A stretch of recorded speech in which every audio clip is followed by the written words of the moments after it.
recovered in about a year. Muscle mass, I actually gained. So I told you I lost 2 kilograms in the first 2 months. At the end of the mission, though, after the complete 6 months, I was 4 kilograms heavier. So I gained back that 2 and then put 4 more on. So I came back with more muscle mass than I launched with. That's incredible. And so you feel like, did that had a reflection on your metabolism overall? Increase your I think so. metabolism I think if I think it may have been an increase. I took a test when I got back to check our VO2 max. And so the VO2 max is a great example of how we're doing metabolically. And so I was in family. I was close to when I launched. And that's what our ACERs also are focused on, helping us reacclimate to Earth and getting us back to what we were like pre-flight. And so my strength numbers, my bench press, squat, my VO2 max, we do that by getting on a cycle and going until we fail, pretty much. And they measure our gases that we're inspiring and expiring, and that tells them our VO2 max. And my number was a point or two different than what I was pre-flight. And so I would say overall, I was able to maintain my metabolism, and that's pretty impressive considering all of the things that your body is experiencing. That is impressive. Did they test your BMR after the flight to understand what that was? Did that change at all? That number?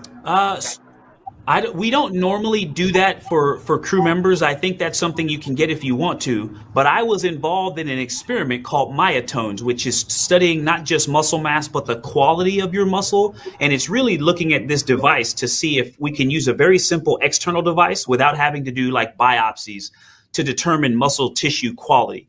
And so that experiment actually takes 10 measurements all around your body over the course of the mission. And you also have pre-flight and post-flight numbers to compare it to. And so I actually was able to get those kinds of measurements, like I said, before flight, in flight, and after. Yeah, because you were there for 6 months. What was the difference? Because when we talk about going to the moon, we talk about going to Mars. Was there a large difference as time went on with those numbers? It actually, I lost a little bit in the beginning and gained muscle over time. And so I think my overall proportion stayed the same. And being able to maintain what you start with on Earth is great. That's a great standard. But that's very much because of the amazing exercise equipment. And if you've never seen it, the ARED, it's the Advanced Resistive Exercise Device, one of the most important technologies on the space station, in my opinion. It allows us to do all kinds of exercises, bench press, squats, curls.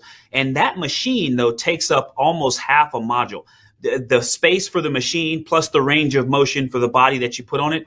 And so when we go to the moon, we won't be able to do that kind of workout in transit. And that's very important to understand. We're going to have something smaller like a rower, like an erg that you would see on Earth.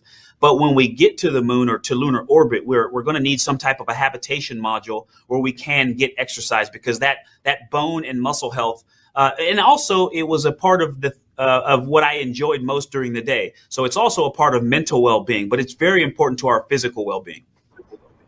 Right. So you feel like when we go to Mars, obviously on the planet, there'll be a whole module for it. But on the way to Mars, you feel like we'll need a separate thing? I mean, because when you see 2001, we're talking about, do we put a force of gravity?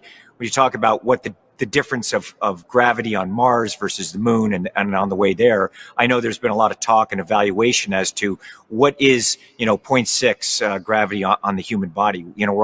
We don't really know until we get there, and it's done for an extended period of time. So you feel like, will we have a separate module just on the way to Mars? That's what it'll have. I think so, because with current propulsion technology, right, we need to get better propulsion technology, because if we can shorten the duration of the trip, right now it's going to be 6 to 9 months. If we can shorten that trip, that means less radiation exposure and less time for your body to degrade in weightlessness. But, trying to create artificial gravity by spinning one module, that creates guidance and navigation and control challenges due to gyroscopic effects. So it would actually be it would be really complicated to do that.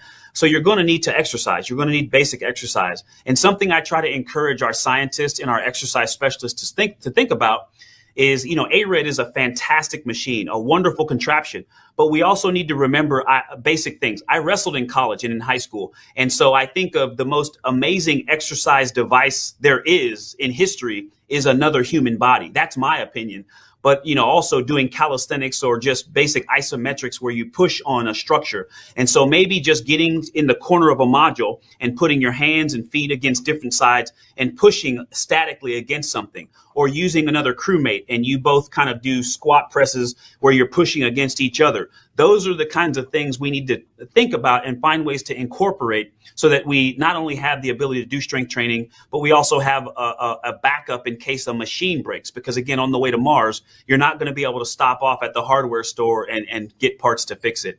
And so we need to have a way to back up those exercise devices, because it's such a vital a part of physical and mental well-being. That's a very good point. That is a very good point. It's interesting because we know what zero G is, have a great idea, I think, of how the body behaves under zero G over extended period of time. And of course on Earth, but all those experiments in terms of the moon and on our way, and when we get to Mars, how's the body at 0.6 at those different forces of gravity? How will the body develop? Are these things that you guys spoke of, and as you were preparing for this flight, did you evaluate any of that?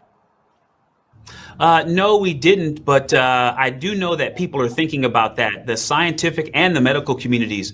I know that the crew that just returned, so we just launched a crew to space. You were there for that launch. I was there. Well, just prior to that, we returned crew 2, the crew that flew to space station after us in a Dragon. And when they got back, they actually had an activity just after launch, just after landing, just within